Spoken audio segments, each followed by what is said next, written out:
Hey guys, Dr. Dan from Valley Rising Chiropractic. We're doing a Facebook Live today and it's going to be on the top 4 reasons why every single person on the planet should be under chiropractic care.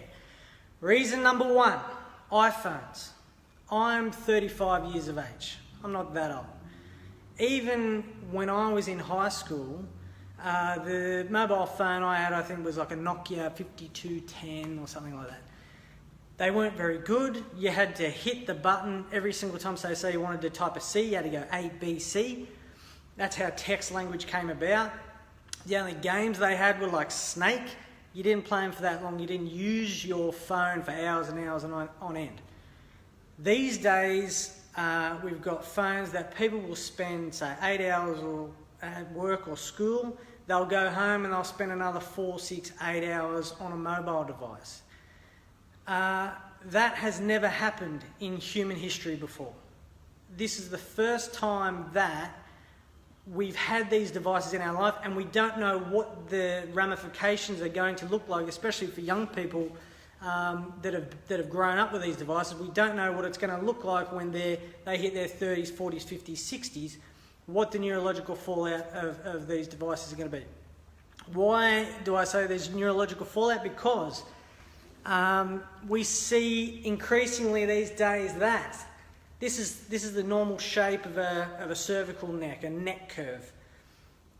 If we have an instance where we have to x-ray someone, say, in their teens or 20s, increasingly we're seeing complete reversals of neck curves. If I x-ray someone that's in their late 30s, 40s, 50s, a reversal looks more like a straightening in their x-rays.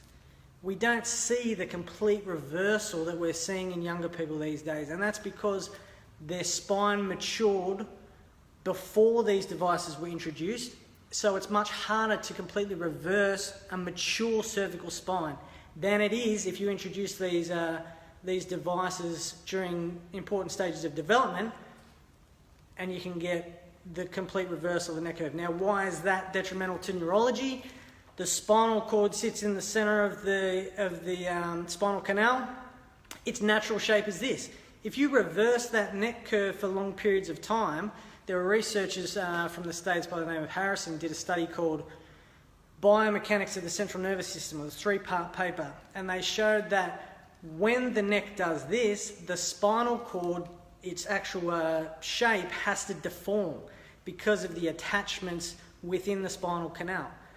If it has to deform, because this is its natural shape, when you reverse it, it also has to stretch. Now, the microvasculature, the little blood supply, the little vessels that supply blood to the spinal cord, they have to stretch as well, and the spinal cord can have its nutrition affected, its blood supply affected. One of the things that these researchers hypothesized was that if that is prolonged for many, many years, we could see an increase in the occurrence of stuff like multiple sclerosis or other neurodegenerative type diseases. Now, obviously, they haven't proved that yet, but we've never been in this place before where people have been so attached to devices and grown up with them. So that's number 1 reason why, especially if you've got teens and people in their early 20s that are suffering things like headaches, that can be a sign that there's dysfunction in the cervical spinal nervous system. They should probably get checked by a chiropractor. Reason number 2, chairs. We invented chairs. Human beings invented chairs. And driving. When we drive cars, we sit down. There's no other species on the planet that sits on chairs or drives cars.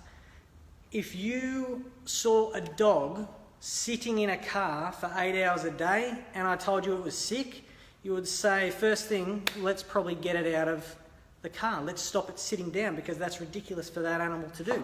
Yet there are jobs on the planet where people are sitting in heavy vehicle or trucks and excavators and tippers and stuff like that for 6, 8, 10 hours, sometimes 12 hours at a time.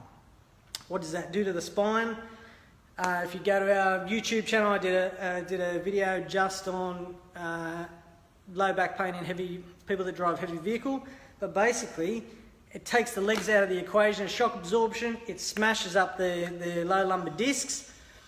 The dysfunction in the lumbar spine can become chronic. Degeneration occurs. Nervous system is affected. Multiple of symptoms and dysfunctions can follow from that. Number 3 reason, birth trauma.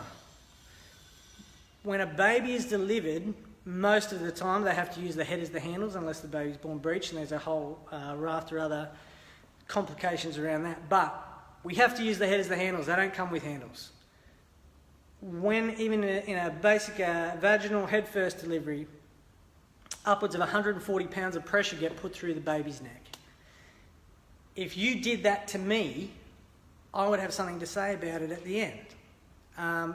All babies come out screaming. They can't say, "We're twisted up here, doc, we're twisted up here, we need to go down and see the chiropractor." My little girls were adjusted on the way home from the hospital, both of them. They're phenomenally healthy.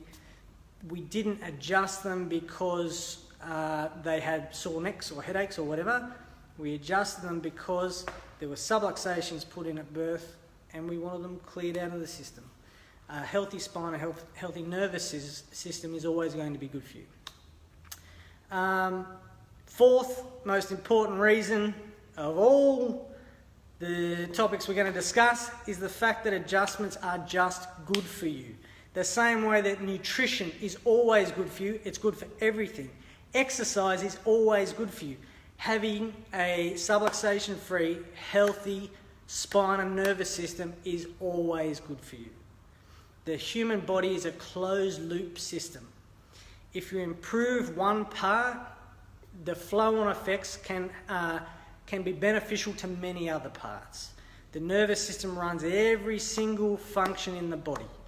If you take pressure or you improve function in the spine, and that is having positive effects for the nervous system, it's always going to be good for you. Hope you liked the video, guys. If you're a chiropractor and you have a list of your own, comment and post that so you can share it with everyone else. Like and share the video if you think people can use the information that we've got. Again, I'm Dr. Dan from Valley Rising Chiropractic, and I hope you have a great weekend. See you guys.